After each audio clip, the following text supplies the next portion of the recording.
बहु वर्ष पूर्वे भगवान विष्णुଙ୍କ ବାହନ ପକ୍ଷୀରାଜ ଗରୁଡ଼ କୈଳାସ पर्वतर द्वार पाखरे अपेक्षा କରିଥିଲେ।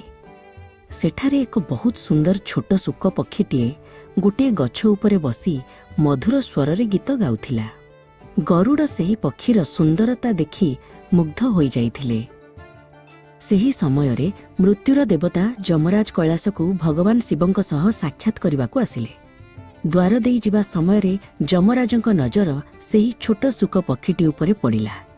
ସେ କିଛି ସମୟ ଅଟକି ଯାଇ ପକ୍ଷୀଟିକୁ ବହୁତ ଗଭୀର ଭାବରେ ଚାହିଁଲେ। ଯମରାଜଙ୍କ ଆଖିରେ ଏକ ଅଜବ ଆଶ୍ଚର୍ଯ୍ୟଭରା ଭାବ ଥିଲା।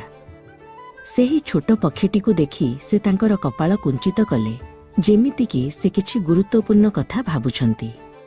ଏହାପରେ ସେ ଚୁପଚାପ କୈଳାସ ଭିତରକୁ ଚାଲିଗଲେ। ଗରୁଡ଼ ଏହା ଦେଖି ବହୁତ ଚିନ୍ତିତ ହୋଇଗଲେ। ସେ ଭାବିଲେ, ଯମରାଜ ଯେତେବେଳେ କାହାକୁ ଏମିତି ଚାହାନ୍ତି ତାର ଅର୍ଥ ସେହି ପ୍ରାଣୀର ମୃତ୍ୟୁ ସମୟ ନିକଟ ହୋଇଯାଇଛି।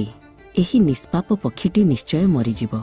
ଗରୁଡ଼ଙ୍କ ମନରେ ପକ୍ଷୀଟି ପ୍ରତି ଦୟା ଆସିଲା। ଗରୁଡ଼ ନିଜର ବେଗ ଏବଂ ଶକ୍ତି ଉପରେ ବହୁତ ଗର୍ବ କରୁଥିଲେ। ସେ ସ୍ଥିର କଲେ ଯେ ସେହି ପକ୍ଷୀଟିକୁ ଯମରାଜଙ୍କ ହାତରୁ ରକ୍ଷା କରିବେ। ସେ ପକ୍ଷୀଟିକୁ ନିଜ ପଞ୍ଝାରେ ଅତି ସାବଧାନରେ ଧରିଲେ ଏବଂ ନିମିଷକ ମଧ୍ୟରେ ସେଠାରୁ ହଜାର ହଜାର ମାଇଲ ଦୂରରେ ଥିବା ଏକ ଘଞ୍ଚ ଜଙ୍ଗଲକୁ ଉଡ଼ିଗଲେ।